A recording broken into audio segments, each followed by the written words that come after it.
সুযোগ সুবিধা দান করেছেন, যিনি অগণন নিয়ামত দান করেছেন, সেই নিয়ামতগুলি আমরা শুকরিয়া আদায় করি। সকলে বলুন আলহামদুলিল্লাহ। অতঃপর আমাদের প্রিয়তম হাবিব, ইহকাল ও পরকালের নেতা, সারা বিশ্বের নেতা রাসূল করিম সাল্লাল্লাহু আলাইহি ওয়াসাল্লামের প্রতি অগণন দরুদ ও সালাম বর্ষিত হোক। আল্লাহুম্মা সাল্লি আলাইহি ওয়া সাল্লিম বারিক আলাইহি। তাই আপনাদের সম্মুখে আমি পবিত্র আল কোরআন হইতে একটি আয়াত পাঠ করেছি। সেই আয়াতকে কেন্দ্র করে আমার বক্তব্য বিষয়টি করব ইনশাআল্লাহ। ওয়া মা তাওফীকি ইল্লা বিল্লাহ। আল্লাহ রাব্বুল আলামিন বলেন, আউযু বিল্লাহি মিনাশ শাইতানির রাজীম, বিসমিল্লাহির রাহমানির রাহিম, ইন্না আরাদনাল আমানাতা আলাস সামাওয়াতি ওয়াল আরদ।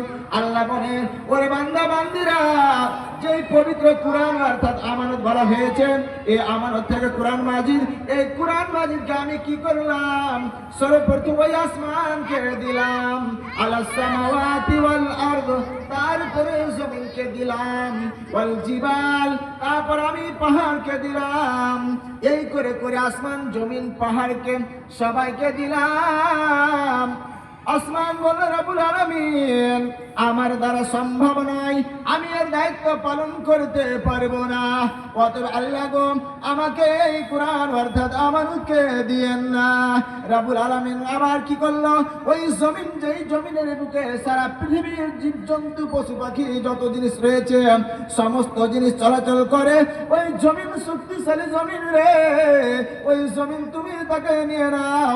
জমিনও দেখলে আল্লাহ, এর মধ্যে যতগুলো কথা রয়েছে, এর মধ্যে যতগুলো দায়িত্ব রয়েছে, এই দায়িত্ব আমাদের সম্ভব নয়, আমি পালন করতে পারবো না, অথবা আমিও নিব না। আল্লাহ, তুমি আবার কাউকে দেবে।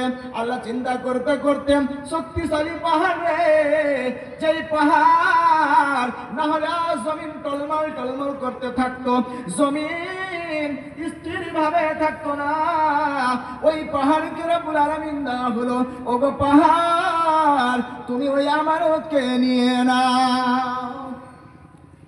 সেই পাহাড় বলল, আল্লাহ, আমি জমিনকে মজবুত করে ধরে থাকতে পারবো, আমার কোনো অসুবিধা হবে না, আমাকে আরো কিছু ধরে থাকতে হয়, ধরে থাকতে পারবো।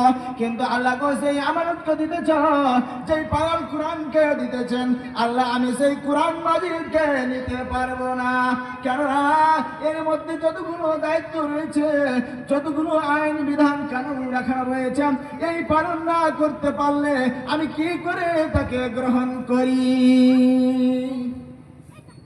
ভালোবাসো ওই বান্দা।